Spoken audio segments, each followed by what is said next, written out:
Here we are, it's 2020. Little did I know that the entire world was about to flip upside down. And I remember vividly where I was on March 13th. I allowed my son to skip school. We went to my friend's house. I was going to clean so I could make some extra cash. Let's back up just a little bit. So I was starting to count down the days until my son's father got out of prison. There was a lot going on. My son's papa was sick. And December 13th, I was let go from my job. Remember, single mom, one income, that's it. Nothing else coming in. And I was let go December 13th, 2019. We had already planned a trip to New Orleans, so my son and I packed up and we went and we celebrated. I celebrated because I knew God was on the verge of doing something big. I felt it in my spirit, and I couldn't pinpoint it, but I felt it. So we went and celebrated what God was doing. We just couldn't see it. Fast forward March 13th, 2020, the schools in Louisiana shut down. COVID hit, and everyone's world flipped upside down. Still unemployed, the world is now shut down, and fear gripped me like it paralyzed me. Because what happens to my son if something happens to me? What happens to my son if I get sick? If I get COVID, what happens? Because who's gonna wanna be around my son if he's been exposed? And I would not allow anyone over.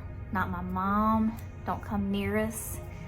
So we didn't go see his papa much. We would drive by, we would send pictures, we would FaceTime. And my son and I, we lived it up during, I cannot remember how long we were shut down, but we lived it up. We made the most of our time. Being that it was just us two, we had to be very intentional because I didn't want to smother him. So we'd spend time apart. Every day we would go outside and do something. I ordered an inflatable kayak.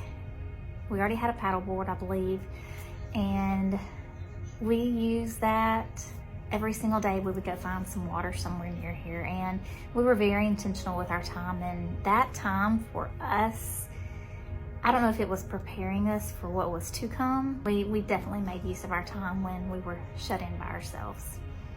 My son's father was in prison during this, and I really wasn't talking to him because prior to 2020, he had been on work release, and we would go and visit with him.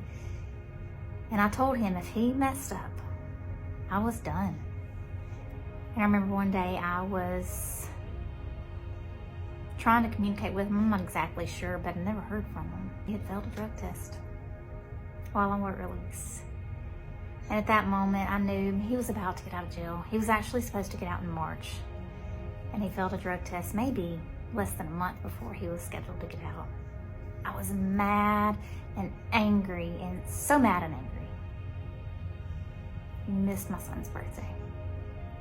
He missed Father's Day. He missed all that time with his dad because August of 2020, when he was scheduled to get out of prison, his dad passed away 9 days before he got out of jail. I tried my very best. I had to make the phone call to him in prison to let him know that his father had passed 9 days before he was scheduled to get out. I tried my best to have him released in my care, but they would not because of COVID. They could have let him out, but then they would have had to bring him back, but because of COVID, they weren't allowed to do that. So 5 days before he was released from prison, we buried his father. And that was hard. Hard knowing that he was about to be let out into the real world. He didn't have a home to come home to. And his father passed away. There was never a goodbye. Keep in mind, my son did not want to see his father. He had gone so long without seeing him. He never wanted to talk to him on the phone. He said, I'll tell him when I see him. But at this point, he's gotten a little older. He was 13. And he had gotten so used to having me and me do everything. Basically, why do I need a dad if I have a mom like you? Those were his words. So he was released from prison for 2 weeks. He begged. He wanted to see his son. And I think he might have sent text messages through other people to my son with no response. So he was released. I was still grieving the loss of his dad because I had formed a relationship with him and we had grown so close because I didn't have a father. My son didn't have a father. He was all we had.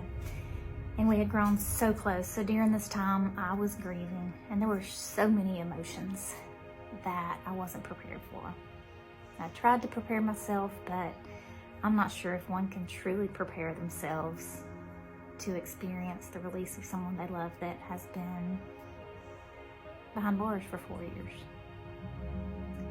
So he was released, and my son and I were doing good. We were doing really good.